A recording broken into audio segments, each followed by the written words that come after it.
वर्णन किया गया है, नीति निर्देशक तत्वों का वर्णन किया गया है, नीति निर्देशक तत्वों का वर्णन किया गया है। नीति निर्देशक तत्व हमने आयरलैंड के संविधान से लिया गया। इसका जो उद्देश्य है वो है लोक कल्याण की स्थापना करना। उद्देश्य क्या है? लोक कल्याण की स्थापना करना। और ये निर्देश किसको दिए गए? राज्यों को भारत सरकार के द्वारा निर्देश दिए गए हैं। नीति निर्देशक तत्व के हनन होने पे न्यायालय नहीं जाया जा सकता है।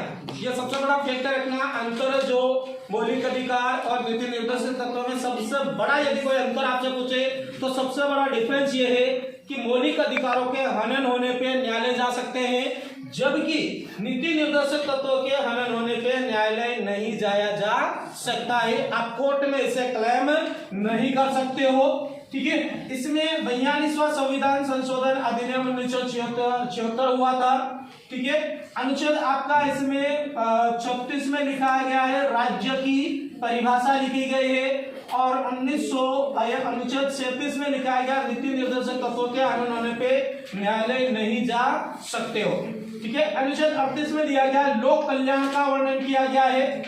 अनुच्छेद 38 में लोक कल्याण का वर्णन किया गया। अनुच्छेद 39 में लिखा गया है समान कार्य, समान वेतन, समान साधन और समान न्याय सहयोग प्राप्त करने का अधिकार देने का अधिकार दिया गया। किसको? राज्य सरकार को निर्देश दिए गए। मतलब समान कार्य, समान वेतन, समान साधन और समान न्याय व्यवस्था लागू होगी सभी के लिए।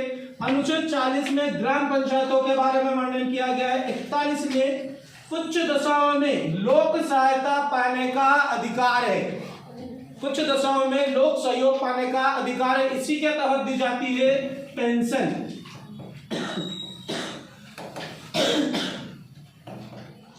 पेंशन इसी आर्टिकल के तहत दी जाती है। यहाँ पे अगला हो जाएगा 42 में दिया गया है प्रसव संबंधी सहयोग। ठीक है, 43 में कुटीर उद्योग की स्थापना और उसमें श्रमिक की भागीदारी। श्रमिक की भागीदारी, कम से कम किसी भी श्रमिक को उतना वेतन देना पड़ेगा जिससे उसकी दिनचर्या चल सके और उसमें भविष्य निधि भी अनिवार्य हो जाएगा। 44 में दिया गया है समान नागरिक संहिता। ये सबसे ज्यादा विवादित आर्टिकल है और ये भारत के एकमात्र राज्य गोवा राज्य में लागू है।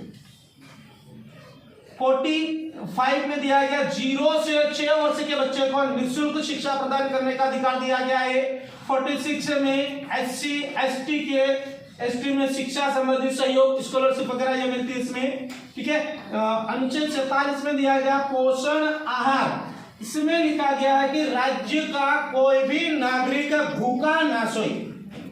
मतलब भारत का कोई भी नागरिक क्या हो जाएगा? कम से कम भूखा ना रहे, जिसके तहत बहुत सारी योजनाओं का संचालन हो रहा है।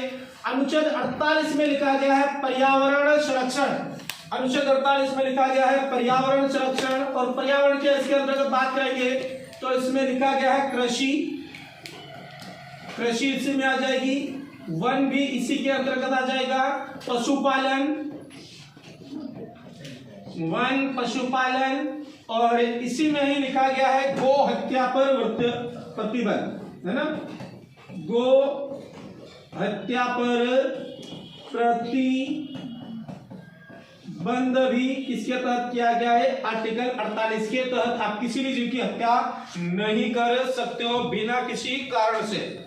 ठीक है, अगला हो जाएगा यहाँ पे 49 में लिखा गया सार्वजनिक संपत्ति की सुरक्षा।